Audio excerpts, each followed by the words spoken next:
Welcome to What? That Old Queen, a candid and adult take on queer life quandaries at a certain age, so please listen at your own discretion. Presented by Bernie and Tommy, their views are their own, and in no way reflect those of any service you may hear this program on. Now, let your ears be upstanding for the Old Queen.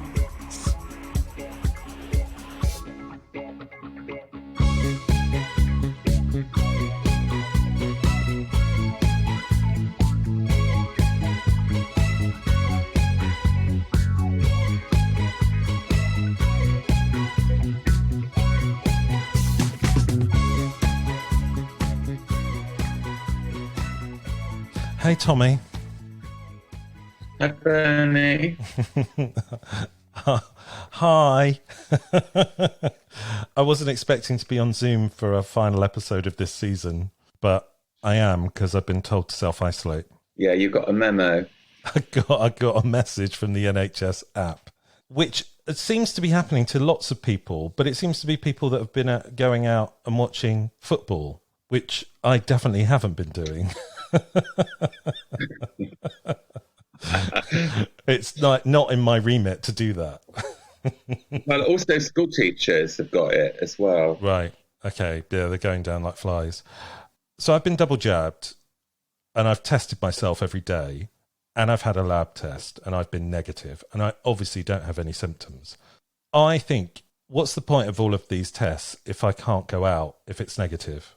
I know they're not 100%, but then nothing is, and it just seems a bit weird that I have to still self-isolate after 2 vaccinations. Yeah, I mean, you've been very compliant with everything, and I support you in that. But it does feel, it must feel very frustrating. Yeah.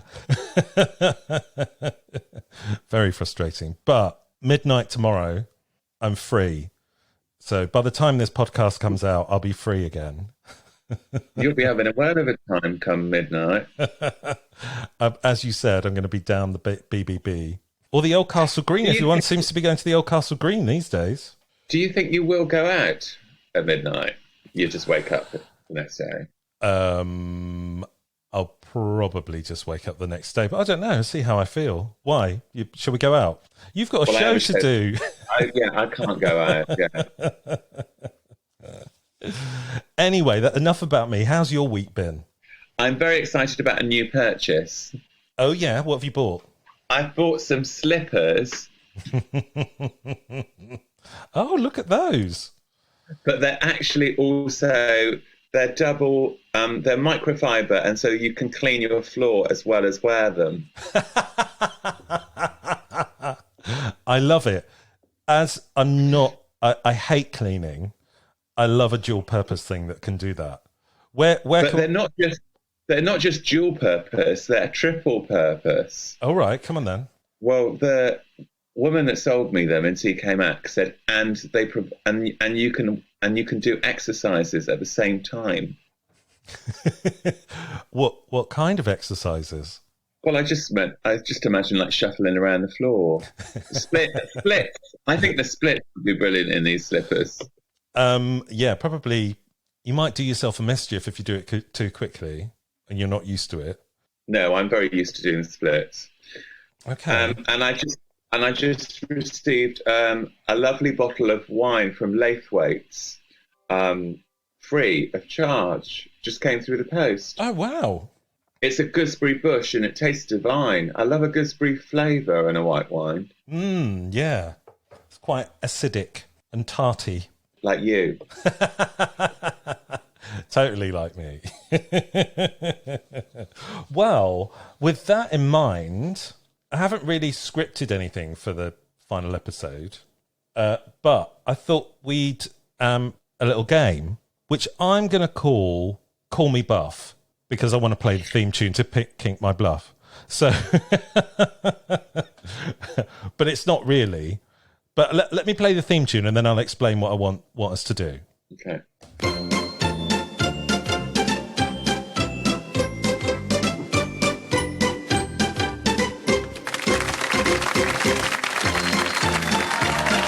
The audience is loving this.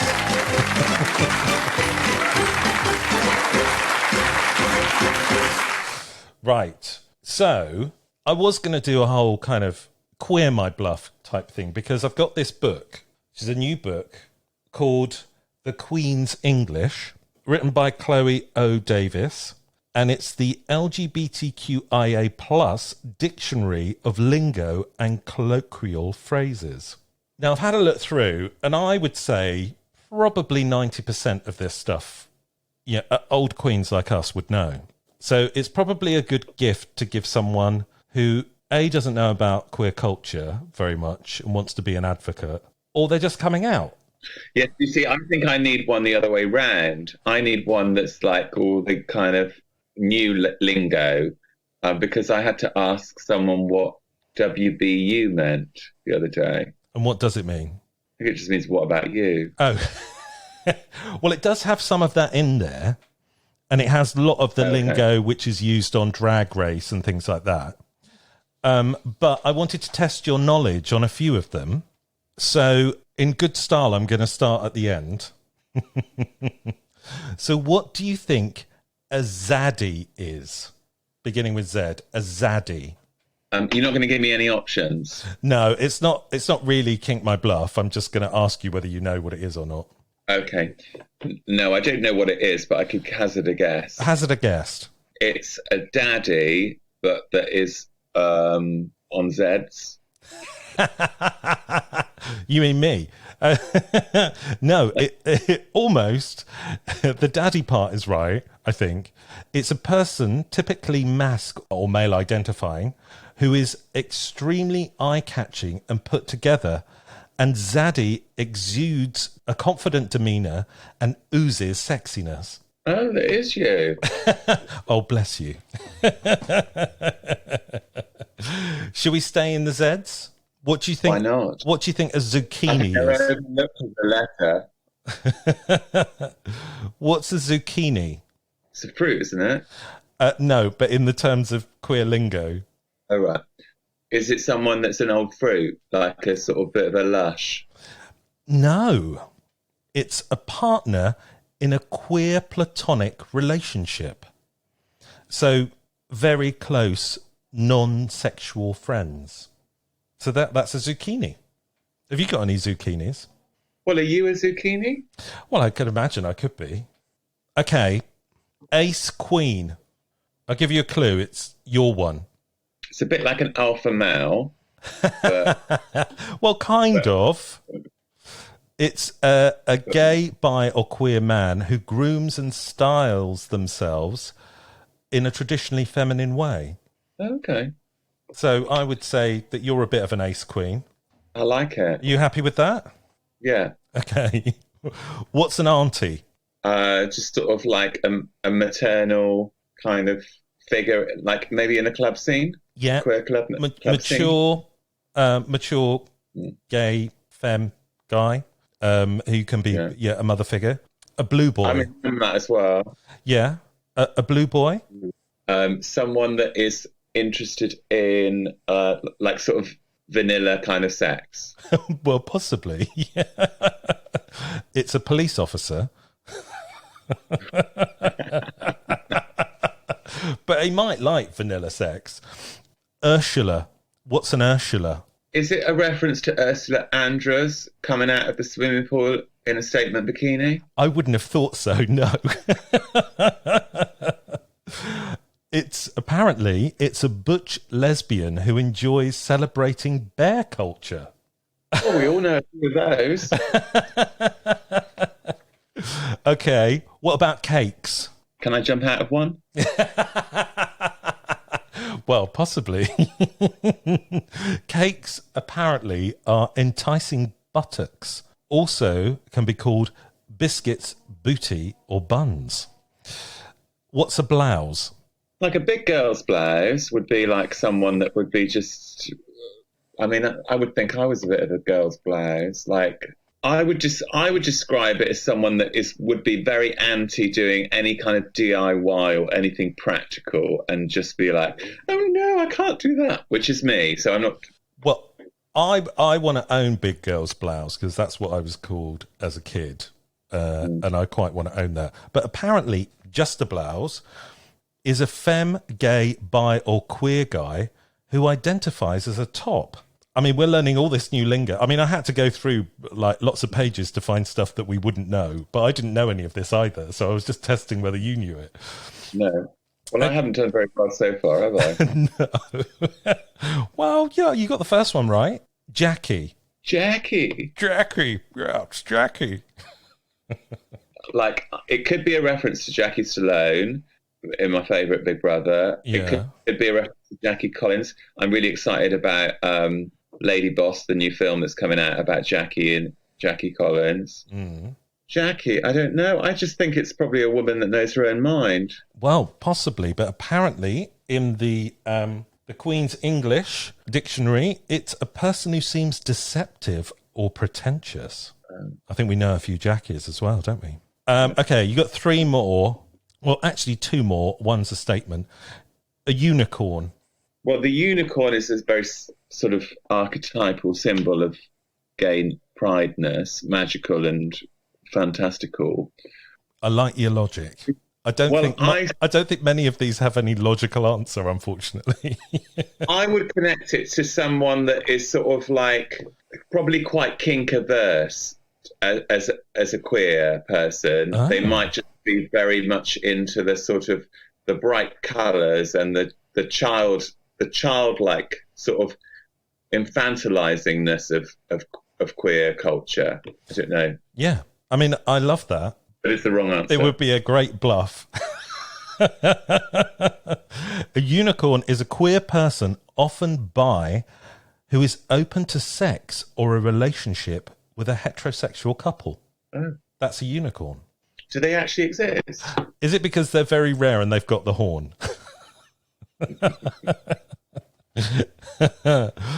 And, okay, this one, I looked up Queen. I'm not going to ask you what you think it is, but Queen, I really liked the definition of this one because obviously we identify as that in this podcast, and it's a term used to unite all LGBTQI plus people, blurring the line between genders and celebrating queerness, which I loved. I really like, we've probably said it before and probably everyone knows it, but Queen Mother, who was a bit boozy with the gin and tonics. Yeah.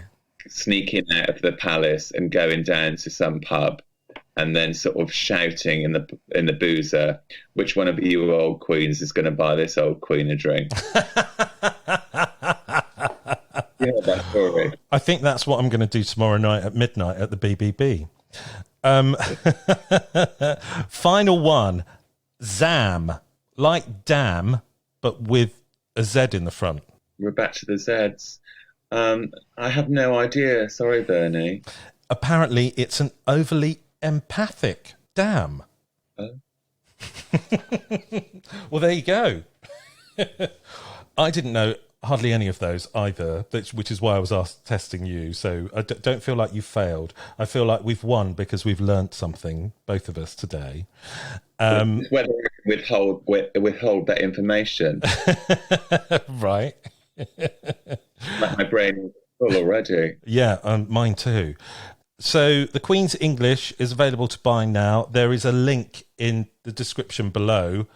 If you buy via our link, we'll get some money. So please do that. Anyway, what else should we talk about? Well, I did watch the film Supernova. Oh, yeah, I wanted to watch it, but do you know what? I'm also scared.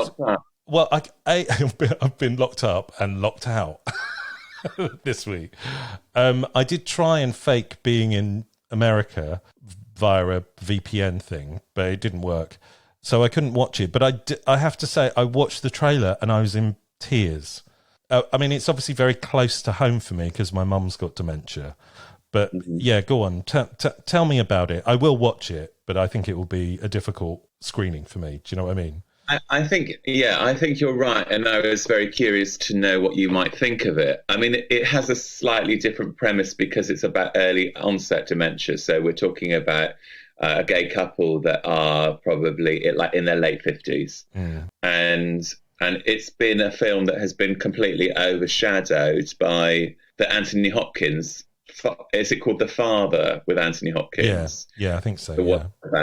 And I mean, that looks totally harrowing. I haven't seen that, but yeah, I watched that film and felt, very moved by it. So it's got Colin Firth and Stanley Tucci in the film, and it's just very underplayed, and it feels like it probably isn't low budget, but it feels quite low budget in a good way, because it feels like it's very contained.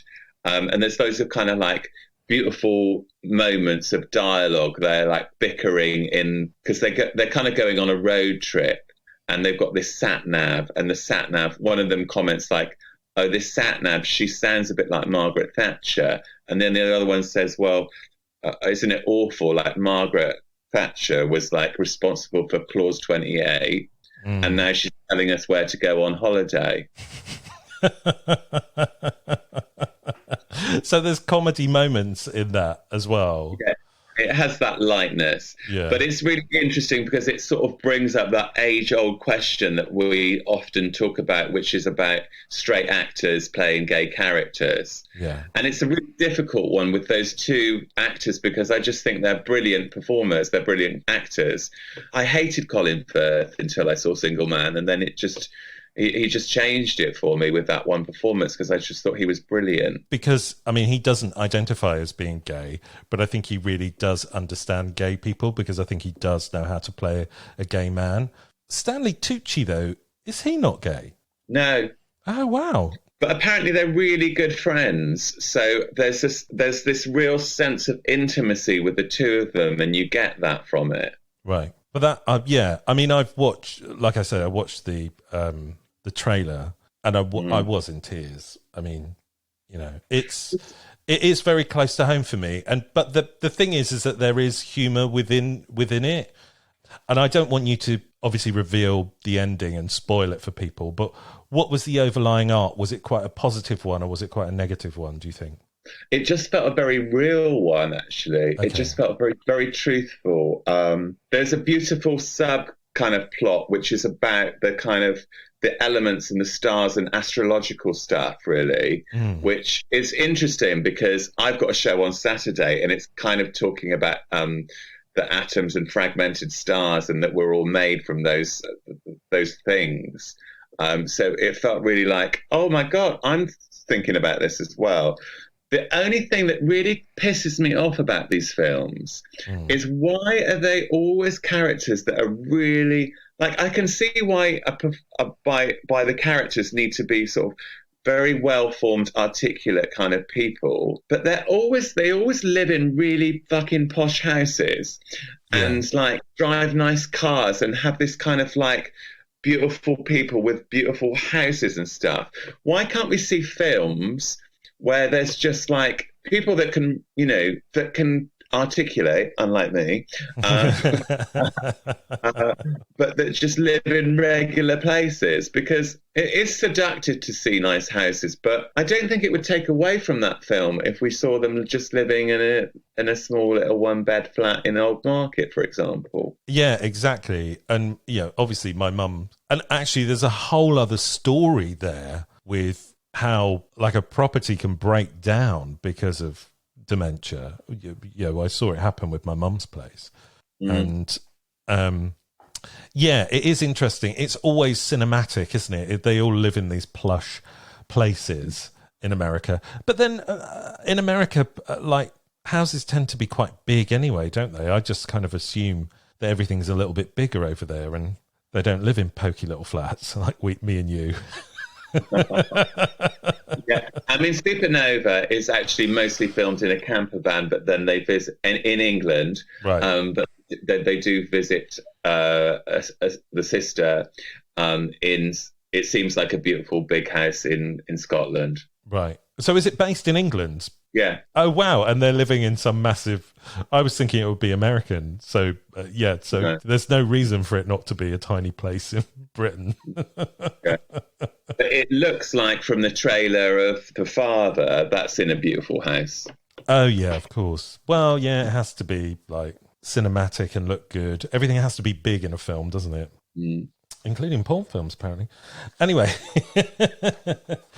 but so would you recommend it, the film, to our listeners? Yes, I would definitely recommend it. I'd really like more people to see it, and let us know what you think about it. Yeah, well, as soon as I'm let out of the house, I may even go to the cinema to see that. But I'll switch the NHS app off so I don't have to stay in for 6 days again.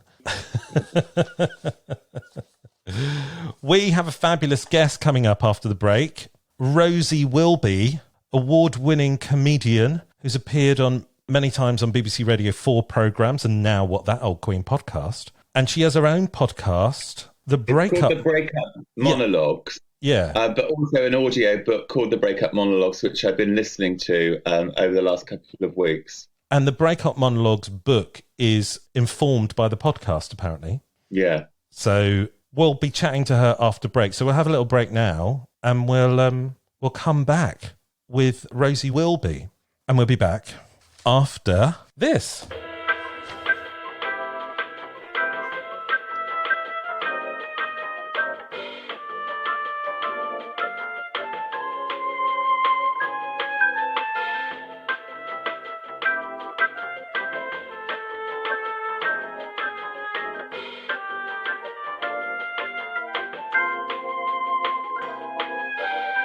Okay, so we're back, and we have a fabulous guest, Rosie Wilby. But Tommy, can you introduce Rosie for us? Well, it's a delight to have Rosie in the Zoom room with us. Me and Rosie have met a few times, actually, but the overriding memory that I have of Rosie, I don't know if you remember this, is when we were doing this quite a random sort of queer gig for some kind of gay festival in London. And it was a massive theatre. It was huge, but they only managed to sell out basically the front row. And I was doing a kind of like cowboy number where I came on in a jockstrap and a lasso. And then Rosie had to kind of segue that into the next thing. Do you remember? I do remember, and it was G-Fest, and I can't remember what the theatre was called, but it was a lovely space.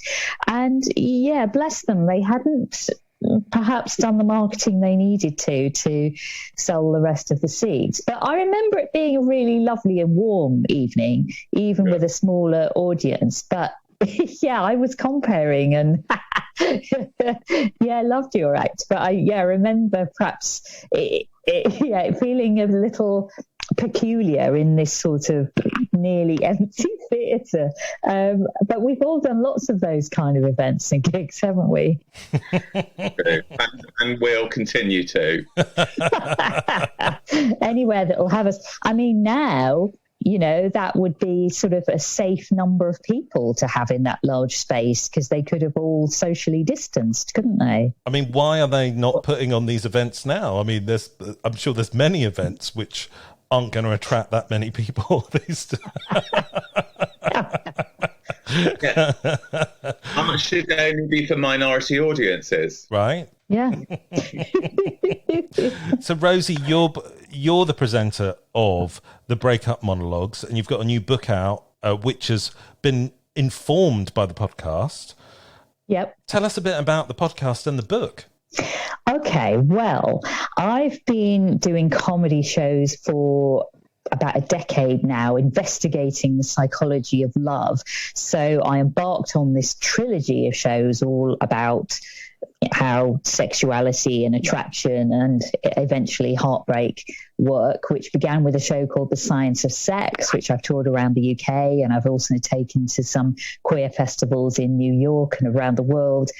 And then I did a show called Is Monogamy Dead, which became my first book, and I was looking at the sort of conundrum of long-term monogamy and how we negotiate that, and particularly how queer people negotiate that, because I think we have sometimes come up with some interesting solutions for these sort of long-term relationship conundrums. but a bit outside of the sort of heteronormative script that we hear about relationships. And then the final part of the trilogy was a show all about my own breakup. But then after that, lots of other performers and friends would come up to me and tell me their breakup stories. And so I thought it would be fun to do some kind of chat show where I was a kind of spoofy relationship therapist almost, and hearing other people's breakup stories, and also hearing the more hopeful stories of how they recovered and maybe met somebody better, or enjoyed being single, or had some kind of redemptive or positive ending or outcome from the heartbreak. And eventually I've recorded plenty of those conversations, most of them happening live in front of an audience. I thought I would really love to write another book, and so it made sense to call that the Break Up Monologues as well as the podcast, even though in a way that's a slightly misleading title because it sounds like it's lots of different monologues, whereas the book in particular has a lot of my story throughout, kind of holding things together, but punctuated with interviews with experts about the science of heartbreak, how it's very similar to withdrawing from a drug, or thinking about whether in the future we might be able to take an anti-love drug and be able to forget an ex in a sort of real life version of Eternal Sunshine of the Spotless Mind, and also other people's breakup stories and so on. But all the time holding it together is my story of actually trying at last to stay in a relationship informed by what I've learned from my past breakups. Great. So are you in a relationship now? I am, yes. Oh, amazing.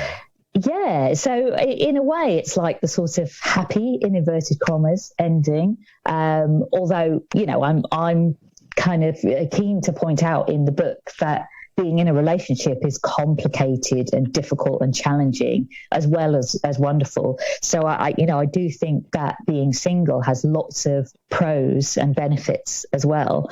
So, I think we have this sort of binary. Well, we have too many binaries about everything, don't we? But we have this binary that somehow being single is terrible and being in a relationship is the ideal. But it's definitely not if you look at some of the relationships that go on.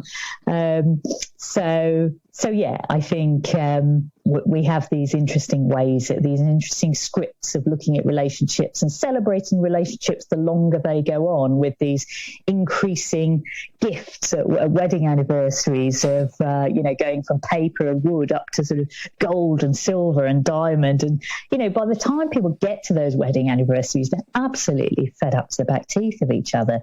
So I find it quite interesting how we celebrate longevity, whereas obviously with my first book, I looked into the world of polyamory and non-monogamy, which was all fairly new to me at the time.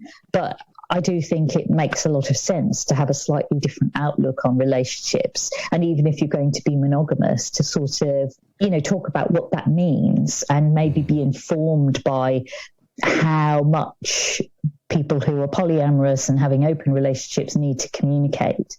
So I do think that, monogamy, or sort of my old version of monogamy as I knew it, can be imbued with a ton of secrets and assumptions. So I am in a relationship now, and I do credit this work that I've done looking at relationships and love through a very comedic and very queer lens, but actually looking at some of the real psychology of how it works. I do credit that work with, me being able to be in a relationship now and being able to communicate and being able to function and actually, both of us get on with our day-to-day work and living together and running a home together, but also sometimes spending quality time together and being lovey and cuddly and all of that stuff. But I think it's very complicated being in a relationship. Yeah, it's a lot of hard work, which is probably why I'm single. Sorry, Tommy. Did you find any conclusive answers to that question? Is monogamy dead? Do you think that there is an answer to that? Like, did you feel like you were coming to any answers in that? I don't believe that it's dead. I'm actually in a monogamous relationship now. In so much as, our societal interpretation of that is a sexually exclusive one. Although I think we can define and interpret monogamy in different ways, and we have adapted the meaning of it from the original Greek was monos gamos, one marriage for life, whereas of course most of us now mean one marriage at a time, because especially the lesbian community are incredibly serially monogamous, and we are the sort of world record holders at divorce. we divorce at several times the rate of gay men. It's kind of really interesting, because people are always surprised when they hear that, particularly the sort of heteronormative audiences. But it makes sense, really, because in the heterosexual community, 75% of divorces are initiated by women. So it just seems to be that women seem to, I don't know, be able to just say it when they're actually not into a relationship anymore and decide that they want to leave. I think that's really interesting, because I was interested in the book when you were talking about the menopause. And the menopause is something that we don't really talk about. And I think that it feels quite pertinent to our podcast when we're talking about our kind of age group, really, and that the menopause could be a space, really, where you are throwing up new ideas, wanting new things to come your way and stuff. And I wondered about like how that impacted the people that you spoke to that experienced the menopause. Was that a space, really, where people were encountering wanting new adventures? Definitely. It does feel like a time for real transformation and new beginnings for a lot of women. And it's certainly something that I've been thinking about, because both myself and my partner, girlfriend, as she's known in the book, are definitely perimenopausal, which means we're coming towards the menopause and we're starting to experience weird and wonderful symptoms of that. And yeah, I know a ton of women who are a little bit further on and maybe have experienced menopause. And there are many, many women who were in heterosexual marriages who have post-menopause decided to leave their husbands, many becoming late blooming lesbians, some going off to pursue new career dreams and hobbies and pursuits and different life adventures, traveling, going to a different part of the world. Because I suppose once they've seen their children off into the world, it feels like they've fulfilled that part of their life, because in the old days, women died at menopause. So, your function was to bear children and then bring them up until they were ready to go off out into the world. And then that was it for you. Whereas now there's this whole post-menopausal lifespan for women that they're thinking, right, what do I do now? But also, do you think a lot of those breakups are about men not really understanding the menopause as well? Because no one really does talk about it, do they? Absolutely not. And I think you're absolutely right. I think men are a bit scared of all things, female problems. So, yeah, I think definitely we haven't communicated enough about the weird and wonderful emotional effects and physical effects of going through this very strange change in life. And also, I suppose, the psychological and emotional impact of the way that women are seen societally, and when you're sort of seen as past it and invisible because you can't have children anymore. So, in this very animal and basic way, you're seen as having, no longer got your sort of main function in the world. Whereas I don't have children, and so I don't kind of see it quite that way anyway, because I'm much more interested in creating interesting work and provoking discussion and debate, and interested in pursuing my creativity. And I think that's probably got more interesting as I've got older and sort of past my mid-40s. So yeah, it's a very strange thing that we haven't talked about enough. I think it's just starting to be discussed and be talked about. I have appeared on a couple of midlife podcasts with women who are of a similar age, who have been talking about this whole journey in life. So I think we're starting to talk about it a little bit. And there was a big TV show on recently that Davina McCall presented that a lot of women were watching. And I think for a lot of women, this new discussion that seems to be happening. They're kind of like, oh my God, well, that's what's happening to me. That's why I've been feeling so emotionally all over the place and feeling exhausted and drained and having these weird night sweats. That's very unappealing. So I've been listening to your audiobook, and it does feel very intimate and personal. I think it's something about the way that you deliver the text. You know, you have that kind of, it's almost like semi-whispered quality a lot of the time, and you feel like you're in this like little world with you. And there's a beautiful moment where you talk about, you say something like, you know, it's almost like a message to younger women where you say, like, when you go through the menopause, hopefully they might have got some sort of decent medication to sort out that condition so that you won't experience some of the kind of shit that women are experiencing now. Yeah, absolutely. Yeah, it's funny. When I was recording the audiobook, because I haven't actually listened to it, but only tiny little clips that my publisher sent me as audiograms. And I'm aware that on different sessions, because I broke it up into half-day sessions, because I knew from the experience of narrating my previous audiobook that spending a whole day in a little dark booth recording, it makes you go mad. So I did, I think, 4 half-day sessions where I just went in for the afternoon. But then on different days, you're in a slightly different mood with it. I mean, obviously, they try and sit you in the same place, same distance away from the mic and get you, you know, to talk a bit and check your levels. But I think there was one day where I was really leaning in and I was quite intimate. And yeah, I think it was like probably the bit you're thinking about. And but,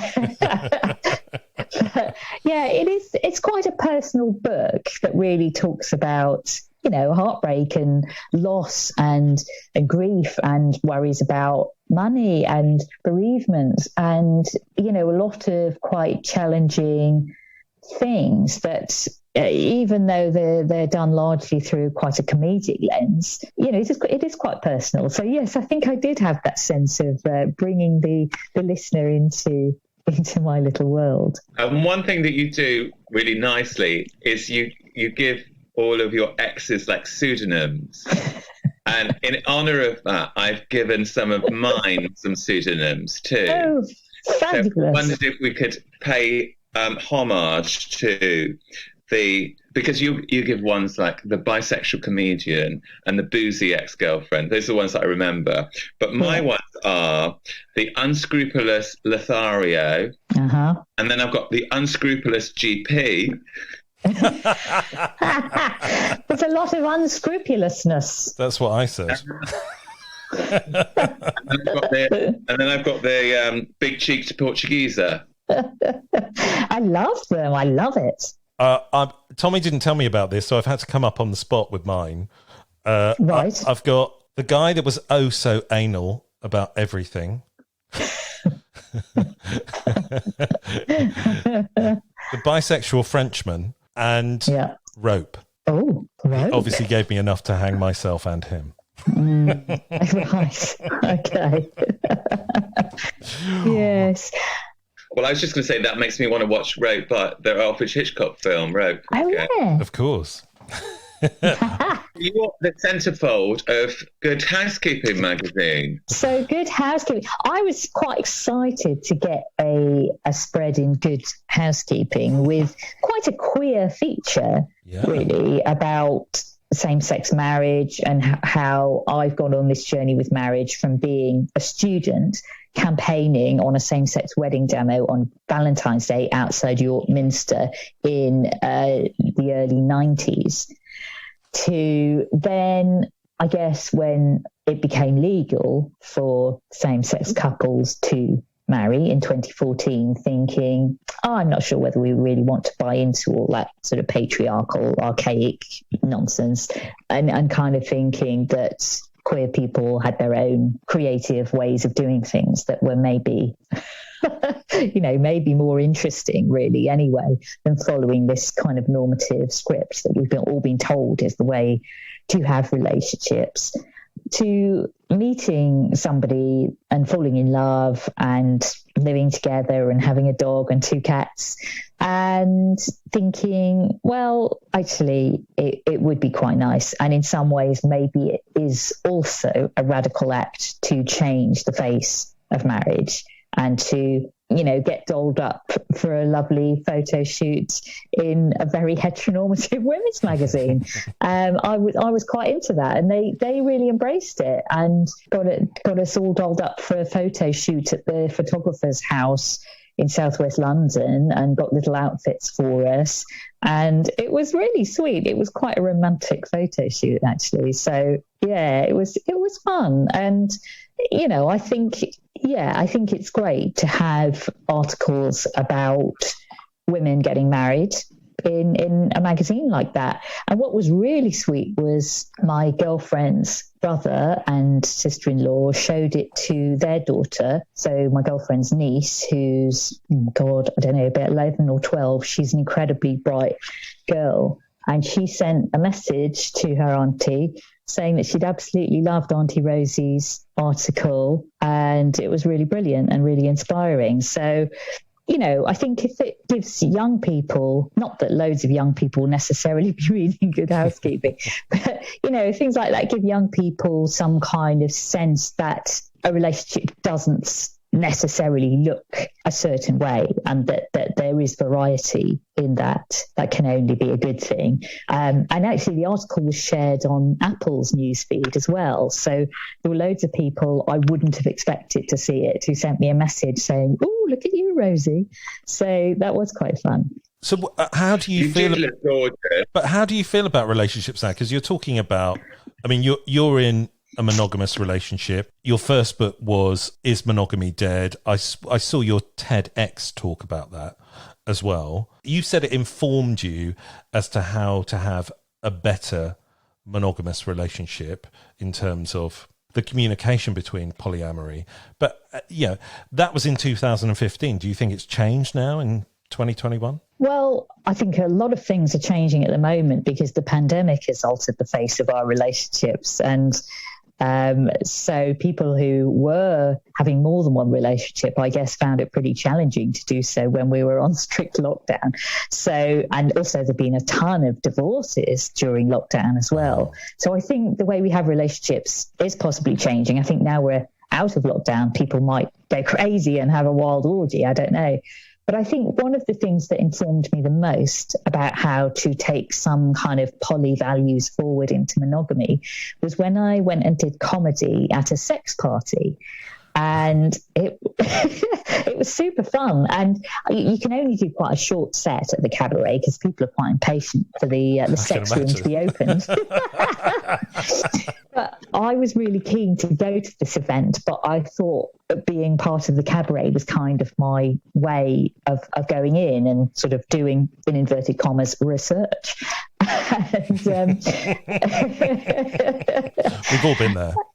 Yeah, we've all been there. Yeah, what was so interesting was, because I haven't been to a lot of events like that, but it was so friendly and so warm, and so it felt like such a safe space, and people were not drinking that much. Everyone was just kind of high on the flirtatiousness, on the atmosphere of connection. And when we entered, we had to agree to a set of rules that were about consent and respecting people's boundaries and being safe and not getting rowdy or drunk, not being pushy and, harassing people. And I just thought these are really good kind of rules to think about, because I think in my past relationships, I haven't always been very good at articulating my own boundaries and what I need or what I want, or when I don't want sex and I'm just not in the mood. I think we find that very difficult to say sometimes, don't we? Because we're worried the other person's going to feel rejected. So I think these things are difficult to talk about. And I just think going to an event like that and a few other events, like I went to a lesbian sauna, which I have written about quite comedically in my first book, because I was disappointed we weren't quite as frisky as I imagined the gay men are in the sauna, and most of us just ended up having a cup of tea and folding towels and tidying. Sounds all right to me.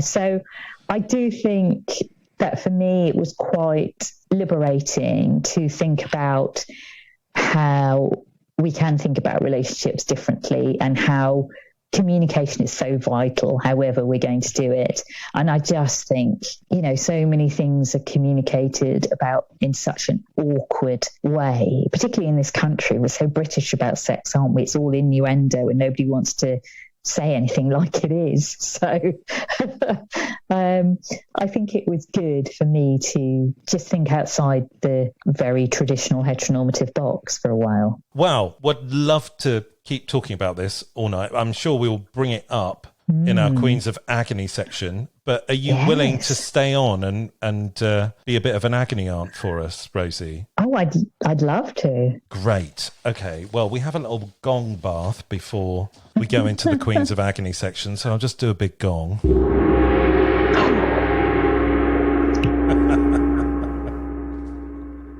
It's great because I've got a new cable so the guests can actually hear the sound effects now.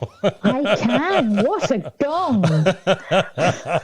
Sorry, was that a bit loud in your... No, it was fine. I enjoyed it. Okay, great. So, dear old Queens and Rosie, obviously, how do I deal with my boyfriend's jealousy issues? So I'm not sure how to go about solving this. My boyfriend is really great in every possible way except one. He gets ridiculously jealous. He's weird around all of my male friends, yes, even the straight ones. This guy was checking me out at the gym yesterday, and my boyfriend got super tense and grumpy for the rest of the day. He's never confrontational or anything, but his behaviour changes and his mood sours whenever he feels threatened by another guy. He puts a hand on me proprietarily and stares angrily at the guy. I thought the possessiveness was cute at first, but it's just all the time. He has such a big ego about everything else. I'd like to know why he's so insecure about this. Also, I don't like how he clearly sees me as someone who can't defend himself against some pushy dude who's into me. It's like he thinks I can get any man that flirts with me. I love watching Rosie's face. Rosie looks like she's heard it all before. Oh yes. I mean, this is like War and Peace of the usual problems. Sorry, it's a bit long. So we've talked about it, and he knows it's a problem. He says the feelings are really new to him, and he's trying his best to be better. Do you or have you ever had a partner like this? Did it eventually improve? Is there something that can be done to help? So, jealousy problems. I have to admit, I'm going to put my hand up here. I've been the jealous one in a relationship. So hopefully I've worked through a lot of these issues at the ripe old age of 51. In the past, I definitely have been the jealous one. I mean, Rosie, what do you think? You looked very knowingly, apparently, as I was reading that. Well, I have had jealous partners and I've been jealous in the past, and it really is all about our own deep insecurities. And there's a theory called attachment theory where we all tend to have an attachment style, and we're somewhere on this scale of either being anxious or avoidant, or if you have a more healthy relationship attachment style, you're secure. Now, a lot of psychotherapists will say that our attachment styles are rooted in our childhood experiences and they're relatively fixed. But I've also read that you can move them as well. You can move along that scale towards a more secure attachment type. And you can actually fill in free surveys online if you just look up attachment style questionnaire, and you can find out what your attachment style is from just answering a few questions. I mean, there are more sophisticated ones that you can pay for. And my girlfriend and I both filled this in recently. We both came out as secure, but we both said that we would have come out differently if we'd have filled that in during our previous relationships. And that was partly to do with where we were and the growth we've done since then and the self-development. But it was also to do with partners that we were with who were not able to communicate what was going on for them. I was for many years in a relationship with somebody who was not out to her parents. And I have joked about how she did once try to make me feel better by telling me that her parents had enjoyed the film Brokeback Mountain. And I didn't necessarily think that was giving a great sense of how well gay relationships could turn out. But there we are. But I suppose my point is that someone who is jealous and insecure may not always be so. I think there is a way of becoming more secure. But I think it's hard. It's a lot of hard work, and it could involve therapy either as a couple or individually. And of course, that depends on whether your partner is up for that. But I do think that a good therapist can really help. I mean, a bad therapist can sometimes help, but sometimes not. Well, if you want that bad therapy, you're in the right podcast. No, I think you're right. And I think it's about how you communicate with your partner, and it's about making them feel, it's about you being confident, but also your partner making you feel confident as well. There's a lot of give and take there. I mean, I very often think that a polyamorous relationship is good because then the jealousy thing kind of goes out the window, because it's just like, do you know what? It's all allowed. So I don't really have the right to feel like this. Do you know what I mean? Yeah, well, there's a word, isn't there, in polyamory? There's the word frubly, which is for describing when you actually feel turned on by your partner being with somebody else. Yeah. And I think I heard on your last episode with Scott, there was somebody who'd written in who felt really, really turned on by their boyfriend having been with somebody else. Yeah, and they were quite confused by that. And they wanted to know whether that was okay. I think that is okay. Yeah, me too. It's certainly not a completely unique experience. So yeah, it's interesting, isn't it? In polyamory, how your partner being with somebody else is not this big world-ending threat. It doesn't necessarily mean that the relationship has to end. Whereas in monogamy, it does represent this big threat, because so many monogamous relationships end because one person fancies somebody else or has slept with somebody else or something has happened, which in a polyamorous setup wouldn't necessarily mean the end of a partnership that people have spent years creating and building, and the sort of unraveling of mutual friendship networks, and maybe having a home together and some kind of family interconnections and so on. So yeah, I think, a lot to be said for polyamory and the sort of way that you don't necessarily just jettison a good partnership because,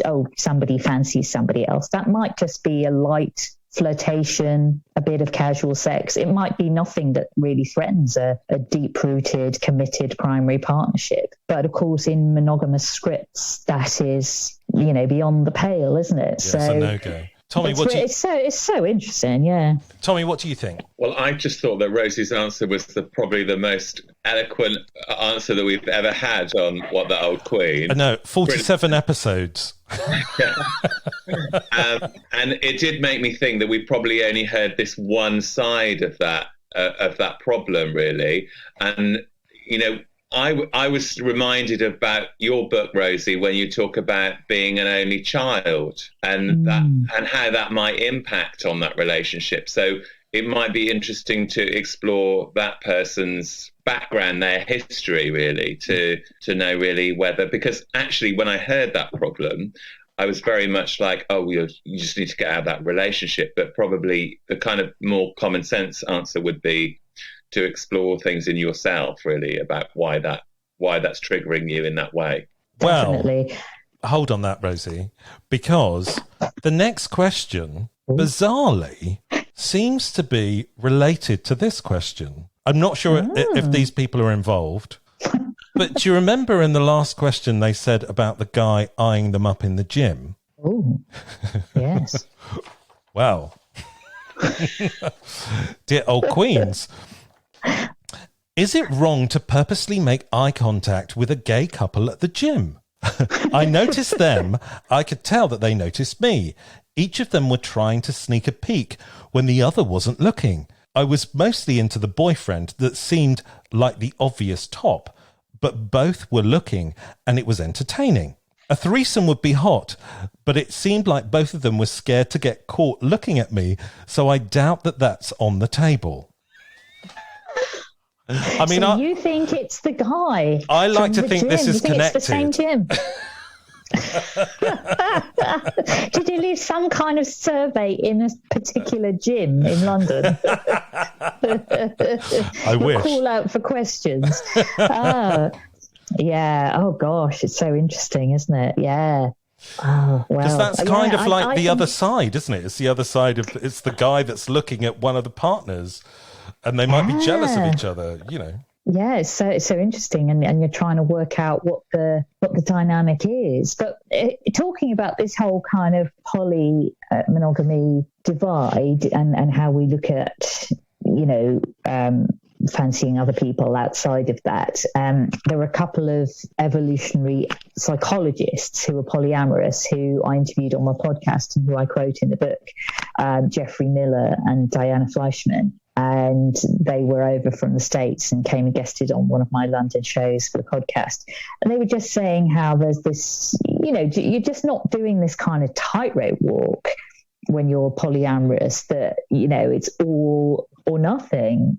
You know, you could have that hot little fling with the guy from the gym or the threesome or whatever, but you could still have your, you know, primary relationship and your domestic cozy setup and sense of family, and that wouldn't all be completely thrown out the window or have a grenade thrown into the center of it. So yeah, it's really, really interesting. And I just like the way that in poly language, it's all about, you know, the quality of the relationship while it lasted, and there's not this expectation that it has to last forever or else that's a terrible failure. There is a sense that a relationship could be a success even if it lasted 6 months or a year or however long it might have served the purpose for all the people involved that it needed to. Do you think that's the problem, that everybody seems to think that it has to last forever? Because the thing is, at my ripe old age, I feel like no relationships last forever.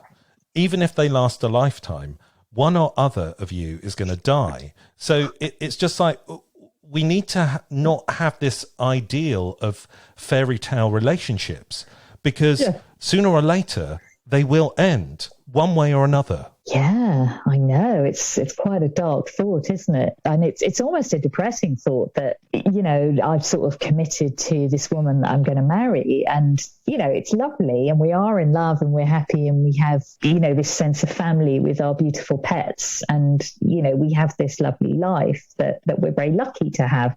But then also there are moments when you think, oh God, this is it until I die. But it isn't. What's that Victoria Wood sketch when they say marriage? And she went, oh, don't worry, it's not forever. Dear, oh God. But yeah, I mean, isn't it funny how we think that's romantic, that you are, you know, saying you'll stay with this person until you keel over. Yeah, it's weird, really, isn't it? And then I've seen the other side of that with my parents because of my father dying and my mum having to survive without him. And it's just like the devastation of that is terrible. And it's something that you're not really prepared for, I think. Or like the generation above us certainly wasn't. Yeah, I agree. My dad has been around about 20 years or so without my mum.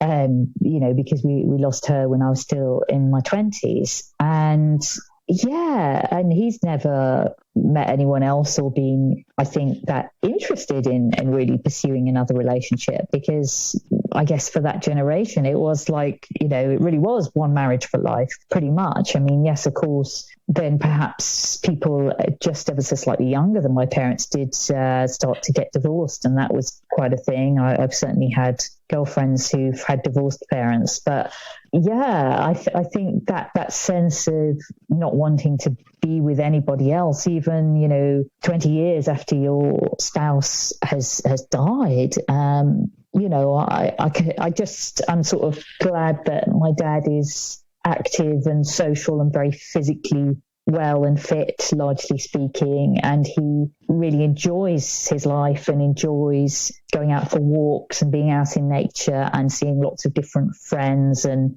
you know, he has an active little life and gets on well with his neighbours and his local community. So I think he's okay, but it's been a long time without my mum. So I think almost you can sort of be too monogamous, because how far do you take it? Do you know, if your partner dies, do you then continue to stay faithful even when they're not there? It's really interesting. Tommy, did you have something to say? Oh, well, I didn't really have anything to add apart from observing my parents, who both of them have got very different health concerns at the moment and absolutely hate each other at the moment because they just can't get along with each other. It's just very difficult, really, to watch that. But the irony of it is they probably do still love each other. It's just, you know, and if either one of them were to disappear for whatever reason, they would be devastated. It's odd in those long-term relationships where you see that kind of acid tongue that both of them have for each other, but then they'd be devastated if anything happened to either of them. I feel like we're answering a different question. I feel like that too.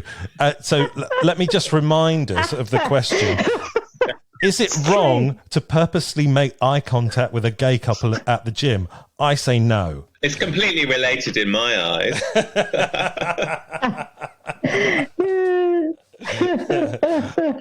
Well, it's all part of a theme, isn't it? Yeah. But I think, you know, it's fine to make eye contact, but then, you know, then if they said to you, no, don't make eye contact, then maybe don't make eye contact anymore.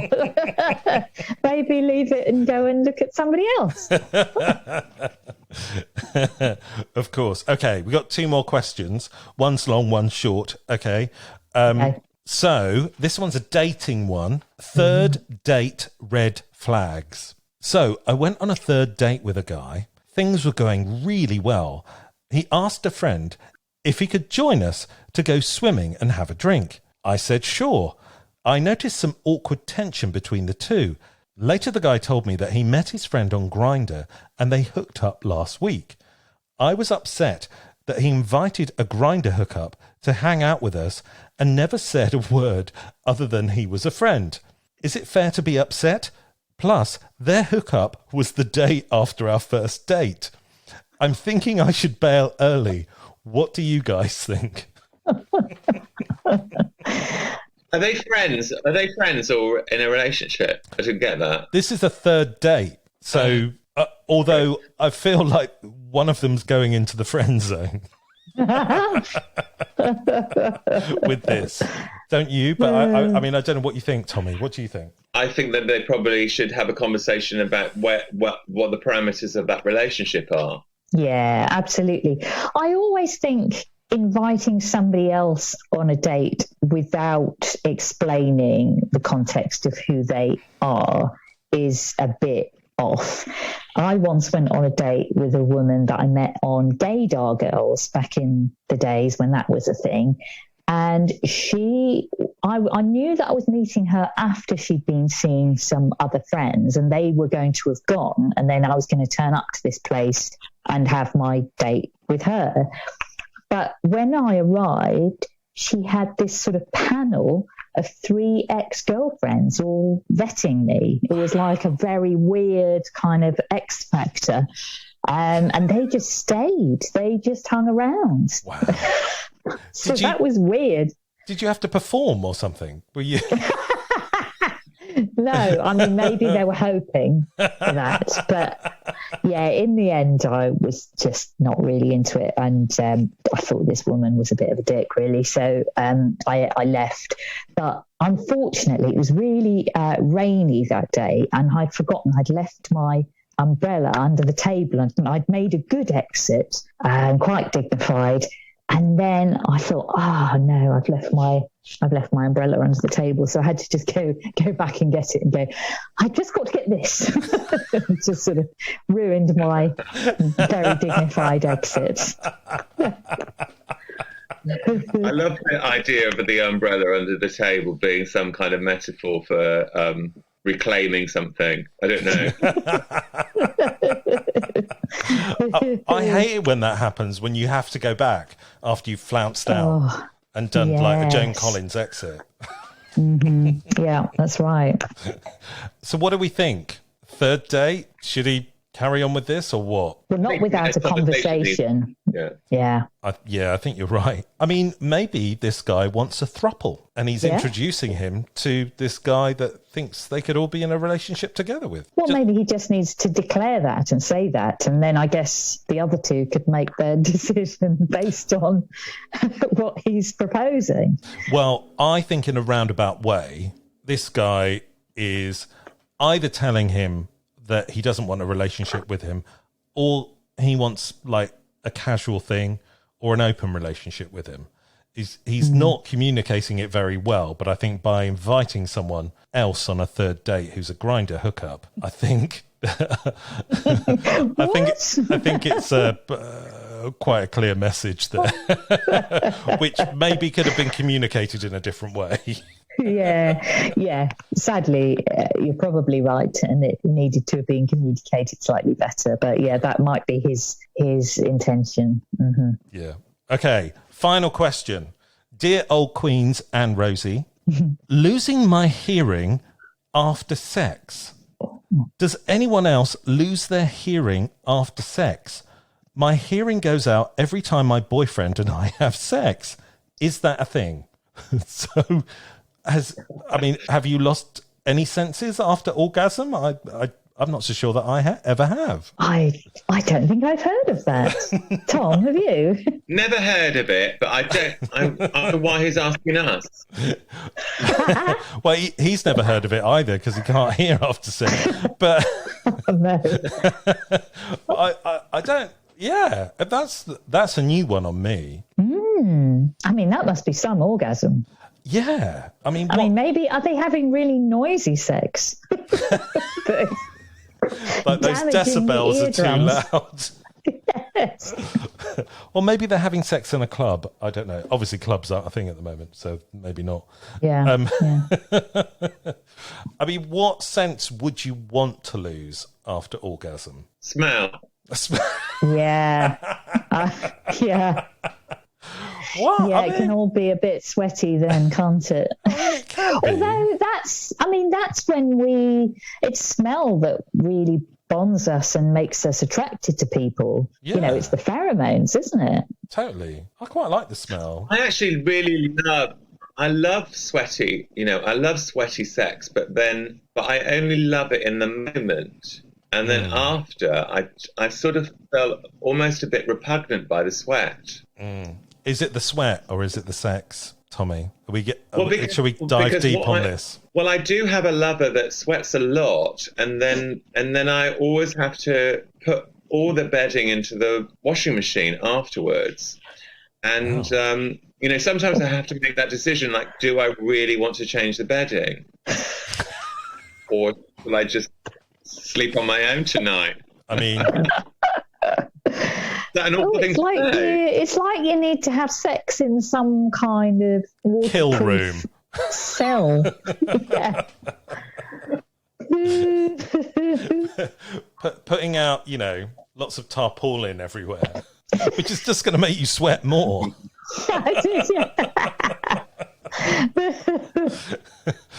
Some Dexter kind of kill room is where you're going to have sex. I'm not so sure that's going to turn me on, but I don't know. Maybe it would. I'm not sure. What sense would you want to lose after sex, Rosie? Well, I was thinking smell as well.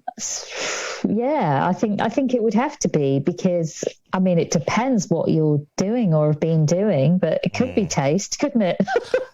It could be taste. Yeah, that might be an easy one to get rid of. I mean, even sight, you know, I could go blind for a couple of minutes after sex. Yeah, that'll be fine. The sad thing about losing the hearing after the sex is you miss out on the pillow talk, and I quite like the pillow talk. Well, I mean, I'm not sure how long this happens for. Well, hopefully not very long. Yeah, I'm hoping it's temporary. But also, are they in the Mile High Club, do you think? Are they losing their hearing while they're in a plane having sex? Because, you know, their ears popping. Yeah, it plays havoc with my ears when I'm up there. Yes, I don't know about you. So it does. Yeah. Have you got an address for the listener? Well, why? What do you want? Do you want me to give you their number? Have you got coordinates? I've got a GPS tracker on them right now. So I'll just check my phone. Anyway, losing hearing just after sex. I don't know. Go and see your GP. Is it a problem? It depends where you're having sex and with what orifice. I mean, it could be tinnitus related. I suffer with tinnitus now, and it is a pain. Yeah. But I think what triggered it was building works, not sex. Yeah. But I might have to investigate that. Yeah. Maybe he's having sex with the builders that are doing the building works. Which is what I always wanted. Yeah. Or maybe that turns him on, you know, sex next to one of those pneumatic drills or on the pneumatic drill. I mean, I don't know. Yeah, that's a whole other kind of kinky area. Anyway. I mean, if you had access to a pneumatic drill, then you might not need to have sex with a human. This is true. I do want to know more about hearing loss after sex, though. That's interesting. And I mean, if it goes on a long time, then yeah, you probably might want to see a hearing specialist and get more expert advice than ours. It almost sounds a bit Catholic, doesn't it? It's just like you'll go blind if you masturbate. Yes. You'll go deaf if you have sex. Yeah. Yes. So you think it could be psychosomatic, like a sort of guilt response? Could be psychosomatic, or, you know, maybe God's wrath. They need to fill out a form before to say whether they're Catholic or not. Yeah. Anyway. On that note, on that bombshell, I think we've come to the end of the podcast. Rosie, thank you so much for being with us. Hopefully we've lightened your Thursday up. Yes, you have indeed. And well, I'm delighted that you sent me a message and that Tommy had been enjoying the audiobook. I have, yeah. Thank you. Keep doing what you do. Where can our lovely listeners find you? I'm on Twitter at Rosie Wilby. I'm on Instagram at Break Up Monologues. And yeah, the book is available in all the bookshops, including our wonderful Gaze the Word. Oh, and yes, and the podcast is available on all those podcast platforms and apps, you know, so after they've listened to your podcast, they could go and listen and catch up on mine. Of course. Thank you so much for being with us. It's been a joy to have you here. Please say goodbye to our lovely audience. Goodbye, lovely audience. It's been wonderful to chat to you. Tommy, please say goodbye. Goodbye, lovely audience. We will see you next time. It's the last show in the series. We finished our 4th season as well, Rosie. And you've just finished yours. So we will see you in a few months next time on What That Old Queen.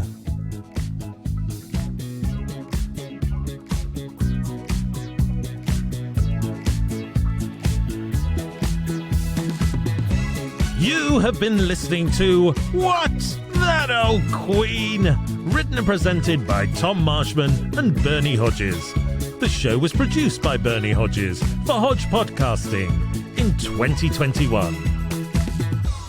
If you have a question for the old queens, or you'd like to be a guest, or you want to sponsor a show and give us lots of money, you can email hello@thatoldqueen.com or find us on Facebook, Instagram, or Twitter.